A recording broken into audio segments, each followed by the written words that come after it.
افزایش سرسام‌آور نفوس کابل و پایین شدن سطح آب در شهر کابل یکی از چالش‌های اساسی این ریاست میباشد که برای حل آن ریاست آبرسانی در راستای آن تلاش‌های بی‌شایبه می‌نماید.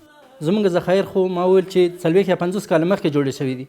هغه ذخایر چې مونږ کولای شو خلکو ته اوبه ورسو او فشار هغه ته کفایت کوي، ټولو ته مونږ اوبه ورکړي دي. زمونږ مشترکین دي مشکلات درلودل، هغه مټ حل کړي دي.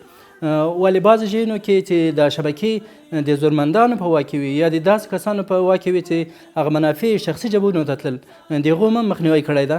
مثلا په نمونه کې د جوشیر شبکه که مونږ ووایو چې دا د یو وکیل سره ولا تقریبا 4 میلیونه افغانۍ د یو شخصي جب ته تللې وي چې په هغه باره کې مونږ کار وکړو، هغه شبکه مونږ تسلیم کړله او خدمات مونږ اوس په ارزانه ډول او کوم چې په نورو کې تطبیقوو دوی ته هم هماغه خدمات کوو.